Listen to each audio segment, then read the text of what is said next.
What's going on, and welcome to the next lesson in the Metabolic Dominion series, where I'm going to be showing you and where I am showing you how to restore order in your body, looking at it from a hormonal perspective. In the previous lesson, I showed you the two numbers you should be tracking to have an idea of where and how your hormones are performing on a daily basis, rather than waste a lot of money on tests, on blood work that doesn't really give you clarity nor control over what's happening on a daily basis. So far, I introduced you to the series. I explained how hormones control everything. I presented to you the top foods to boost your hormones. I also showed you which foods you should be avoiding that kill your hormones. And like I mentioned in the previous lesson, I went over the two numbers you should be tracking. By the way, there's a playlist that I'm going to leave that you can watch the videos one by one. And also, if you want, you can download the ebook that I'm showing you right here with all the contents here. Down below, it's completely free. You can skip ahead, read the book yourself, or read the book along as I'm presenting the series to you. So in today's lesson, I'm going to be going over micronutrients and metabolic power. So let's get into it. So micronutrients are things like vitamins, minerals, some say amino acids. And I've already presented to you what the macronutrients are, like fats, protein, carbohydrates. And in this video, we're going even deeper. So the foods that you're eating not only have certain amino acids or certain fats, proteins, or carbohydrates, they have vitamins and minerals. And like I showed you in the previous lesson, they have like blockers or compounds that either boost your metabolism or lower your metabolism, affect your hormones in certain different ways. And right now, I'll get into that. So, Proverbs 24:5, a wise man is strong, yea, a man of knowledge increases strength. Your hormonal system is only as strong as the materials it's made from. Micronutrients, especially vitamins and minerals, are essential building blocks for hormonal production, energy creation, and stress resilience. Rapid emphasized that when energy is low, stress rises. This is why people may seem like they're energetic, but they're keyed up and anxious because they're running on stress hormones to give the body energy. Like it's like alarm system energy. It's not long-term energy, which degrades you, right? Versus good energy from protective hormones makes you feel driven, calm, grounded, good, long-term, things like that. And micronutrients are what allow your body to generate and manage that energy efficiently. So the big 5 micronutrients for hormonal power. So I'm going to just briefly go over the main ones, the ones that if you include in your routine will benefit you. Like when it comes to micronutrients, there's a lot of depth to it. There's vitamins, you have fat soluble, you have water soluble, fat soluble A, D, E, and K, water soluble, B vitamins, choline, vitamin J, also known as, some may say it's a water soluble vitamin. Then you have minerals, you have micro minerals, and then you have macro minerals. Macro minerals are your electrolytes, magnesium, potassium, sodium, calcium, and then you have your micro minerals, zinc, copper, iodine, so on and so forth, which just each one of them would take, just like just talking about zinc, I can do an hour video on that.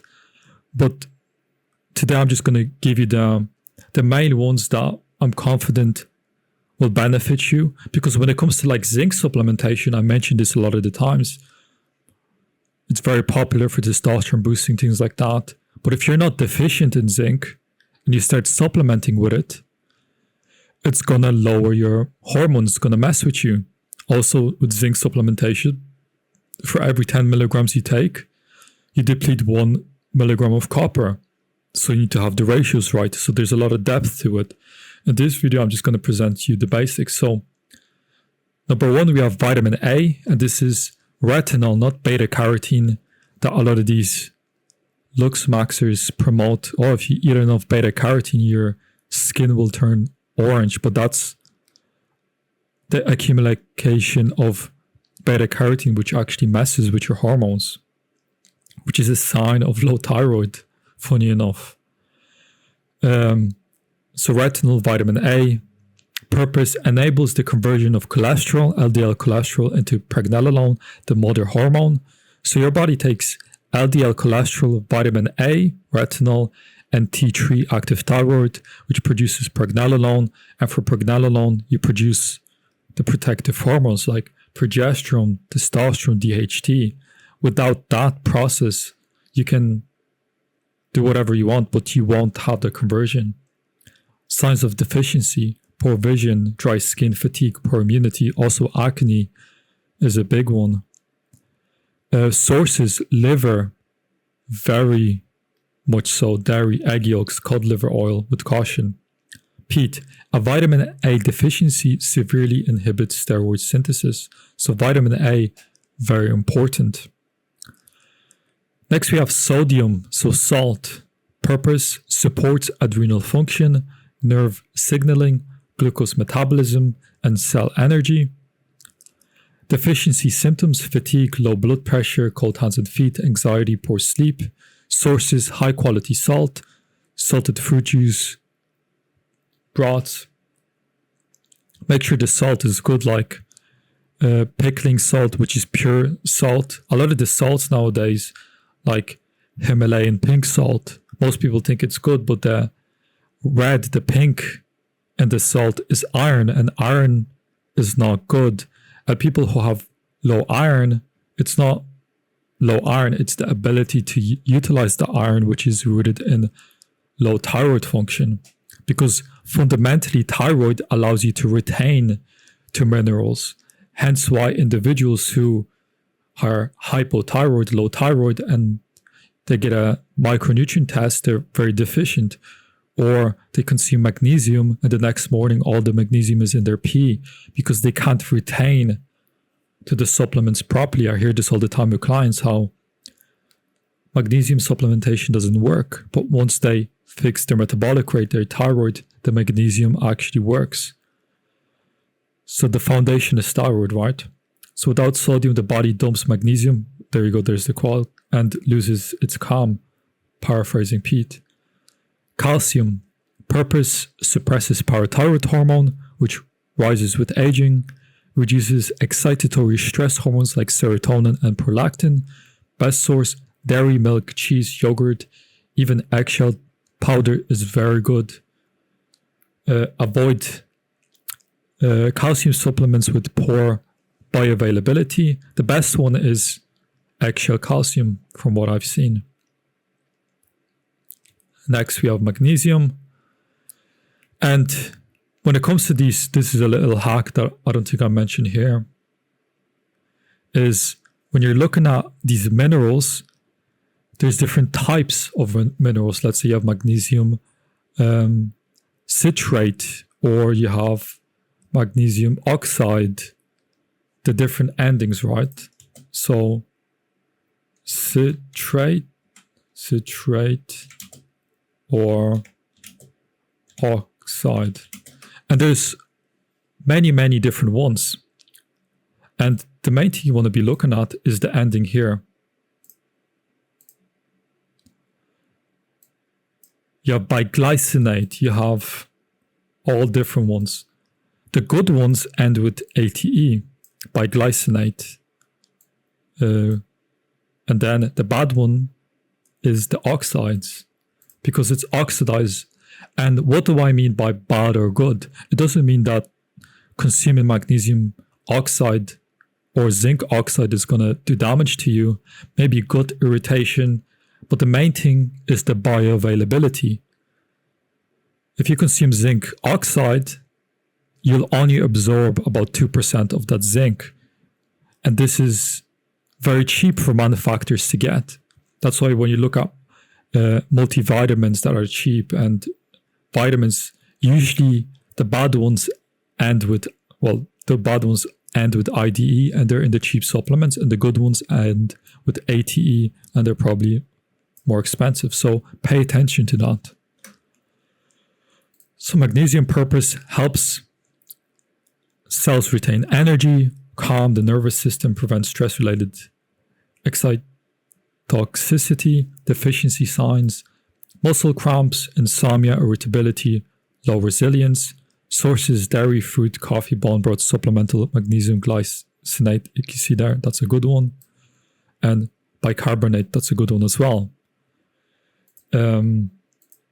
The main thing with magnesium supplementation, it works best when you're in a good thyroid state, because when you have a cell, right? And cell, that's where you produce energy, that's where everything happens. A healthy cell retains to potassium and magnesium and keeps calcium and sodium out of the cell, right? When there's stress and there's problems, calcium gets into the cell and magnesium goes out. That's why you hear the term like calcified pineal gland or calcified tissues, because it's a stress response, because there's a switch. But yeah. Now we have potassium. Purpose: cellular energy production, blood sugar regulation, muscle and nerve function, deficiency symptoms, weakness, constipation, heart palpitations, fatigue. Sources: orange juice, coconut water, potatoes, fruit. Potassium is very good for insulinogenic purposes as well. That's why it's high in things like orange juice, because orange juice is high in carbohydrates. So now there's many other different things you can use, but I just want to keep it simple because it does get complex when you get deeper into those things. But the main things when it comes to micronutrients is just eating the approved foods, avoiding the problematic foods. That's going to be 80% of the battle, because the problematic foods like mess with the absorption of these micronutrients. They lack micronutrients. And then you eat enough carbohydrates, fats, and protein from the approved foods, and having a regular intake of like oysters, liver, those are very high in a wide range of different micronutrients. So balancing the micronutrient web. Micronutrients work in ratios, not isolation. Here's how to think about it. Sodium helps you hold magnesium. Magnesium helps you retain potassium. Calcium works best with vitamin D and K2. Vitamin A allows you to use cholesterol for hormone creation. Together, these nutrients ensure your thyroid functions, your liver detoxifies, and your cells produce energy, not stress. Another thing I want to show you, and why I prefer getting your micronutrients from food and doing it from how God created things rather than getting all these supplements.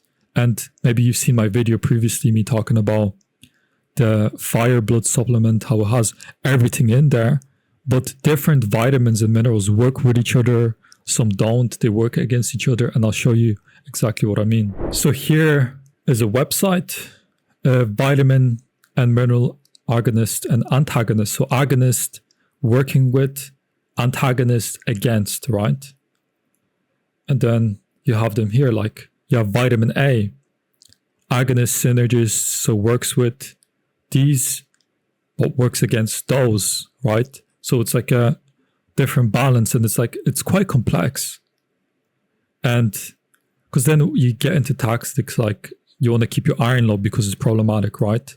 So agonists, like if you're having rice, which is high in iron, you have some caffeine because it stops the absorption, versus if you have iron and then you have some orange juice, it's going to increase the absorption. These are more advanced tactics, but it gets deeper.